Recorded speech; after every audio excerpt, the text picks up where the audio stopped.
Hey guys, welcome back to my channel. If you are new, welcome. My name is Summer and I'm currently on a financial journey to pay off my debt while saving money at the same time.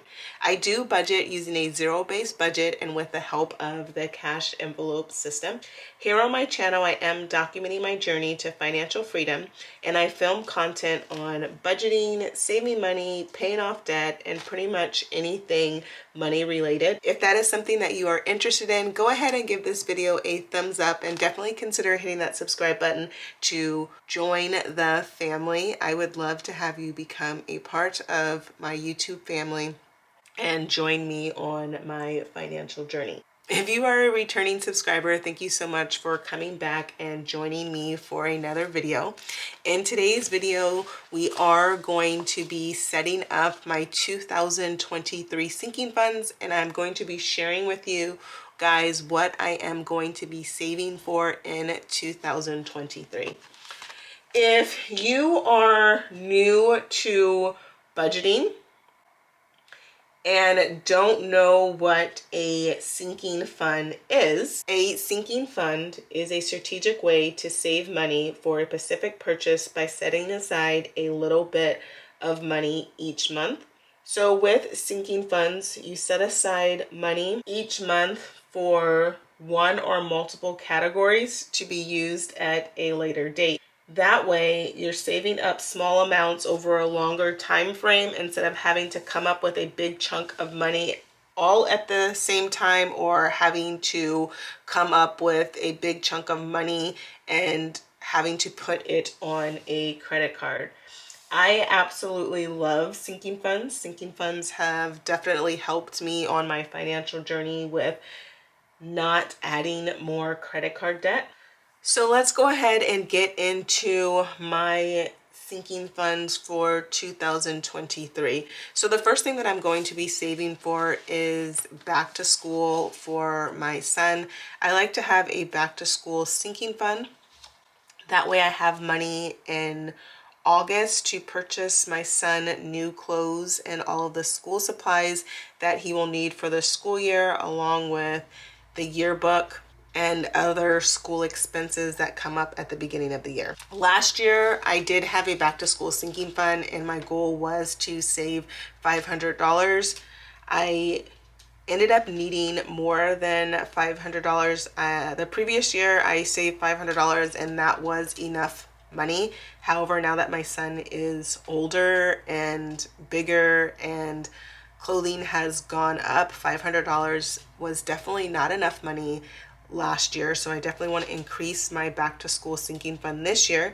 So this year I would like to save up $1,000. So when creating sinking funds and you're using your sinking funds, I would definitely recommend keeping your sinking fund envelope and tracker. That way when you are working on your next year's sinking funds, you can determine if that was enough money, too much money, or not enough money, and adjust your goal the next year. So this year we are going to have a goal to save $1,000. I am using the Budget Moms Sinking Fund envelopes. If you are interested in these envelopes, you can purchase them off of her website. She does have a variety of sinking funds. I only printed the sinking funds that I'm going to be using this year, so not all of them are going to be in this video, but go ahead and check out her store if you're interested in them. So I love her sinking fund envelopes because it has a tracker on the envelope so that you can keep track of your sinking fund goal. And then on the back, it also has a tracker to keep track of your expenses and savings. So our goal is to save $1,000. This pen is out, so let me go ahead and get a new one. Our goal is to save $1,000, and the goal is, I like to go ahead and put the goal date if I have one. The goal is to save $1,000 by July, I'll put July 1st. That way I can 23. That way I can start shopping for my son in July and hopefully finish all of his back to school shopping by August when he returns back to school. So on the front, let me go ahead and zoom in so we can go ahead and set this up. We are wanting to save $1,000, and so I'm going to put $1,000 here. Now what I'm going to do is I'm going to take $1,000 and divide it by 12. I believe there is 12 lines on each tracker. So each line, I don't like to use cents. It's going to go up by about $83, or is going to go up by $83. So let's go ahead and put $83 on the first one.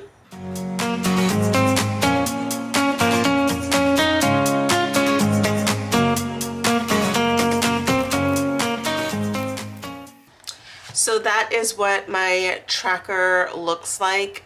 I like having the tracker, and then as I save money, I like to update the tracker. That way I can just get a visual on how I'm doing on my saving goal. The next sinking fund that I'm going to be saving for is Christmas.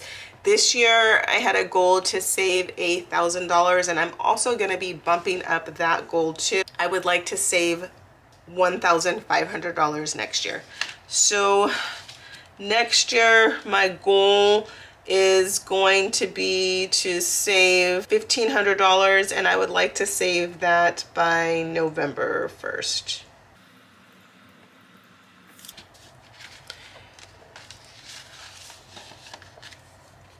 And the goal is $1,500. And what I'll do is I will take the $1,500 and divide it by 12. And so each spot's going to be $125 about. Or this one's actually even, so it will be $125.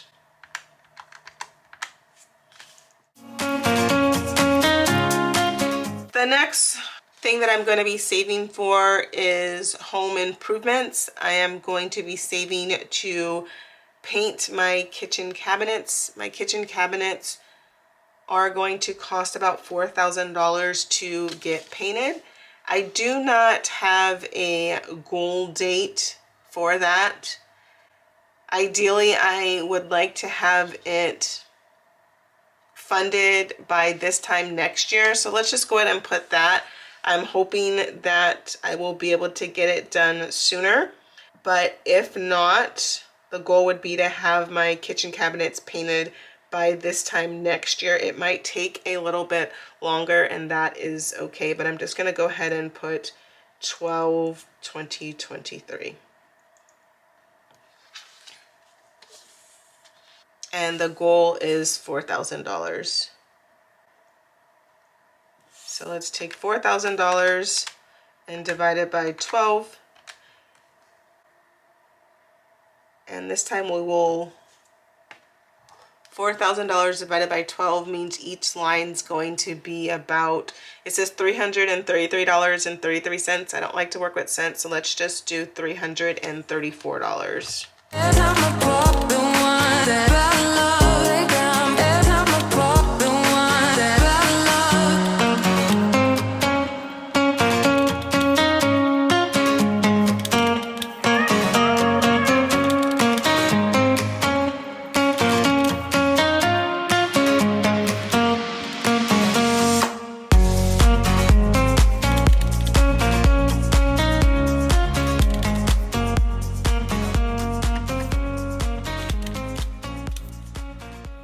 For some people, what they do is when they are doing their sinking funds, they will save a certain amount of money for each sinking fund each month. I do not like to do that.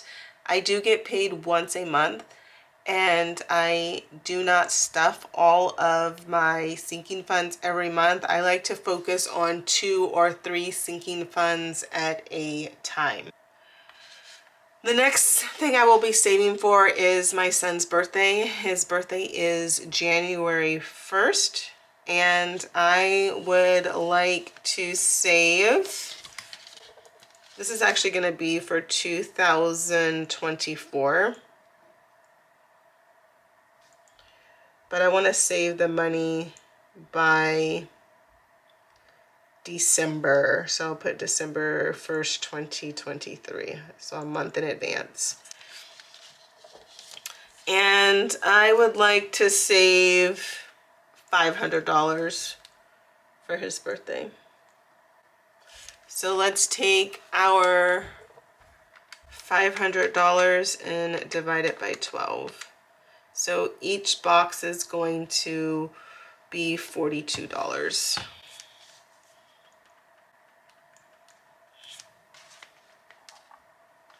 I didn't used to use the trackers on the front of the envelope. I started using the trackers last year and I really liked it. I really liked having the visual to look at quickly to see how I was doing on my goal.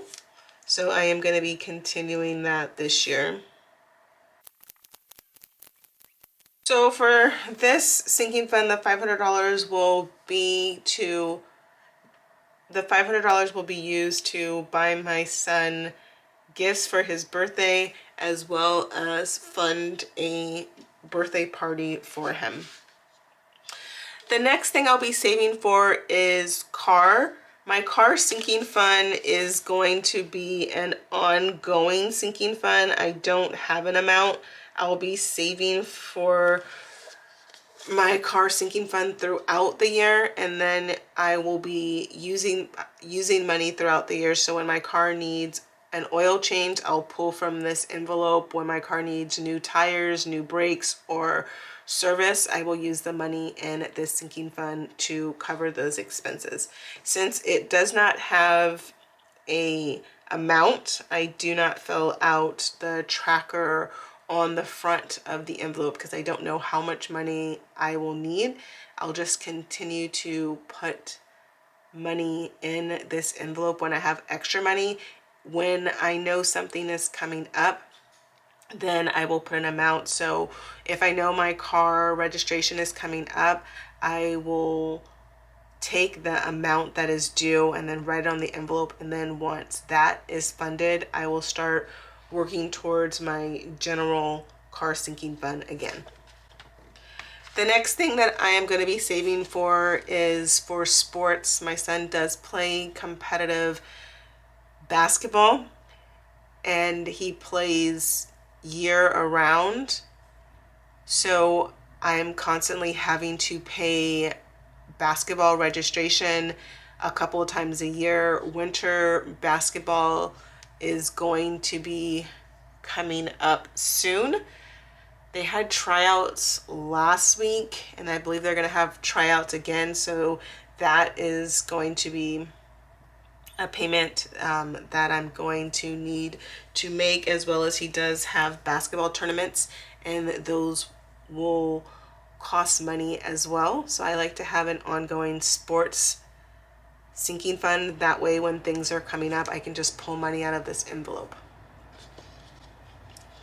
And this one does not have a goal date, so I'm just going to put ongoing. The next thing that I'm going to be saving for is home maintenance. This is not going to have a goal date either. It is going to be ongoing. I'm going to use my home maintenance sinking fund to cover expenses that may come up where I need to make repairs to my house. So if I need to call a plumber, I'll take money out of this. If repair something or call an electrician out, I will take money out of this envelope. I am new to home ownership, so I am not exactly sure the cost of things when they come up, but I definitely know that I want to be saving money ahead of time before those things come up, and having this home maintenance sinking fund is going to help me not touch my emergency fund. The next sinking fund that I have is a pet sinking fund for my dog Kobe. This sinking fund covers his grooming fees, dog food, treats, if he needs a leash, It will also cover his vet expenses. He is on a doggy medical plan through Banfield, so I do pay a monthly fee every month for that plan. However, it does not cover some medications or x-rays, so if he needs anything, I will take it out of his sinking fund. This sinking fund does not have a goal date. It's an ongoing sinking fund throughout the year. I will add money and take away money when expenses come up. The next sinking fund that I have is a self-care sinking fund. This sinking fund is going to be used to cover all of my self-care expenses. Since I am a new homeowner, I'm not going to be spending as much money on self-care. I'm going to be spending a lot less on self-care. My priorities have definitely changed. For the last 2 years, I have been budgeting $300 a month for self-care. I'm not going to be budgeting that much anymore. I'm going to reduce it. However, I do want to have this self-care envelope for when I want to get a facial. I will be able to pull money out of my self-care envelope to do that. Previously, I was getting a facial every month. Now my goal is to decrease that significantly, and I would like to get a facial every 3 to 4 months. So I will take money out of the self-care envelope to cover that. The self-care envelope will also cover my hair appointments and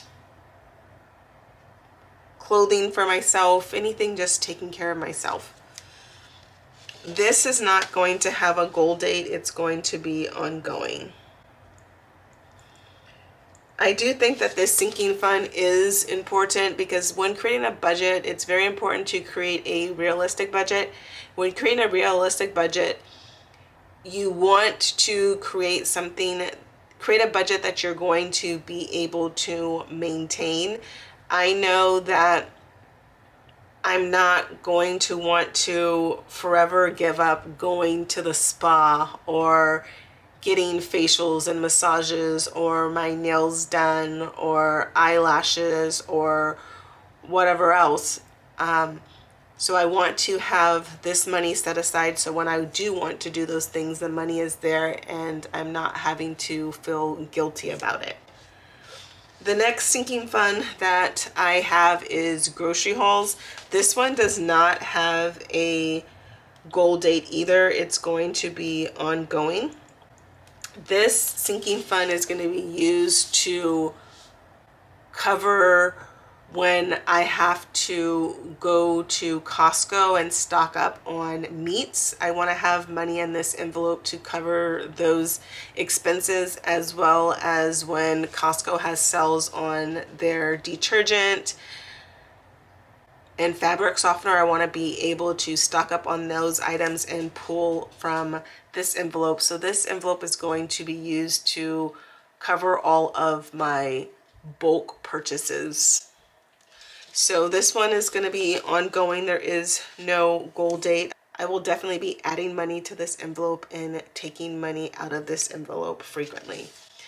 The next sinking fund that I have is vacation. This is going to be a ongoing sinking fund. I do not have a vacation planned or one that I would like to take, but I do want to be saving for a vacation. That way I can take my son on a vacation, or if my girlfriends want to do a weekend getaway, I'll have money to be able to cover those expenses. Well, that is a look at the things that I will be saving for in 2023. Once again, with anything budget related, sinking funds are going to be unique to every person. Not everyone is going to have the same sinking funds. Some of them may be similar and some of them may be very different. Some people have different amounts of sinking funds. I do have quite a bit this year. I have 1, 2, 3, 4, 5, 6, 7, 8, 9, 10, 11 sinking funds. At one point, I did have more than 11 sinking funds. I did decrease my sinking funds this year. Before, I was saving for like Valentine's Day and Halloween. This year, I'm not going to have those smaller holidays as a sinking fund. I'm just going to adjust my monthly budget every month to cover things like that. So I'll use my budget calendar, and once I have my budget calendar filled out, I'll use that to help me create a realistic monthly budget. If you are new to budgeting and you think that 11 sinking funds is a lot and you want to do less, that is totally understandable. If I had to narrow mine down to maybe 5, let's see which ones I would do. My top 5 sinking funds I would recommend for everyone is definitely a vacation sinking fund, a grocery haul sinking fund, home maintenance sinking fund, definitely a car maintenance sinking fund, and a Christmas sinking fund. And then I would say back to school. So if I had to narrow mine down, I don't think I would be able to do 5. I would be able to narrow mine down from the 11 down to the 6. So if you just want to do 6 sinking funds, I would recommend a back to school sinking fund if you have kids, because I know back to school is definitely a very expensive time of the year. I would definitely recommend a Christmas sinking fund. That way you're saving up for gifts as well as decorations and food. I spent a lot of money on food, just Christmas dinner, holiday treats, and even Christmas Eve dinner was expensive. I think everyone needs a car maintenance sinking fund because your car is always going to need some maintenance if you have a car, and those can be very expensive, especially if you are getting your car serviced. And I think it's very important to stay up on your car maintenance to ensure that your car lasts a long time. Definitely got to take care of your car. Home maintenance is a important sinking fund, especially if you are a homeowner. I am a new homeowner, and I know that previously when anything went wrong, I would just call my apartment complex and they would send out the maintenance guy. As a homeowner, I no longer have that, so I need to be saving for when I get a clogged toilet or the sink clogs or something stops working in the house. Grocery hauls is a new one for me, but I do think it's important to just have a stockpile, so when you see things on sale, you can grab 2 or 3 to help you save money in the long run. And also, shopping at Costco definitely helps me save money on groceries. I like to buy my meat in bulk, and then I will separate out the meat into Ziploc bags or use my food saver and put those in my deep freeze. And then lastly, a vacation sinking fund is a must for travel. Travel is very expensive. Hotels are very expensive, and food is very expensive. So just having the money set aside for when you go on a vacation, I think having these sinking funds is very important, especially when you're on a debt-free journey, because the goal is to pay off debt, and ideally in the perfect world, when on your debt-free journey, you don't want to be accumulating any more debt. You want to be paying off your debt and not adding any more debt. Well, that concludes today's video. I really hope that you guys enjoyed this video or found it helpful. If you enjoyed this video or found it helpful in any way, please give this video a thumbs up and definitely consider hitting that subscribe button to join me on my financial journey. I would love to have you become a part of the family and join me on my journey. I think having a community is very important where we are able to encourage one another. because it is hard. It is hard being on a financial journey, and it's very nice to surround yourself around like-minded people who have the same goals as you. How are you guys doing with your 2023 sinking funds? Have you created your 2023 sinking funds? If you have, how many sinking funds are you going to be having for 2023? And then what are some items that you are going to be saving for in 2023? If you are new, I would love to know 3 sinking funds you plan on having for 2023. Well, thank you so much for joining me for this video. I really hope that you guys have an amazing day. Bye. Don't forget to like, comment, and subscribe. It definitely helps out my channel, and I truly appreciate your support.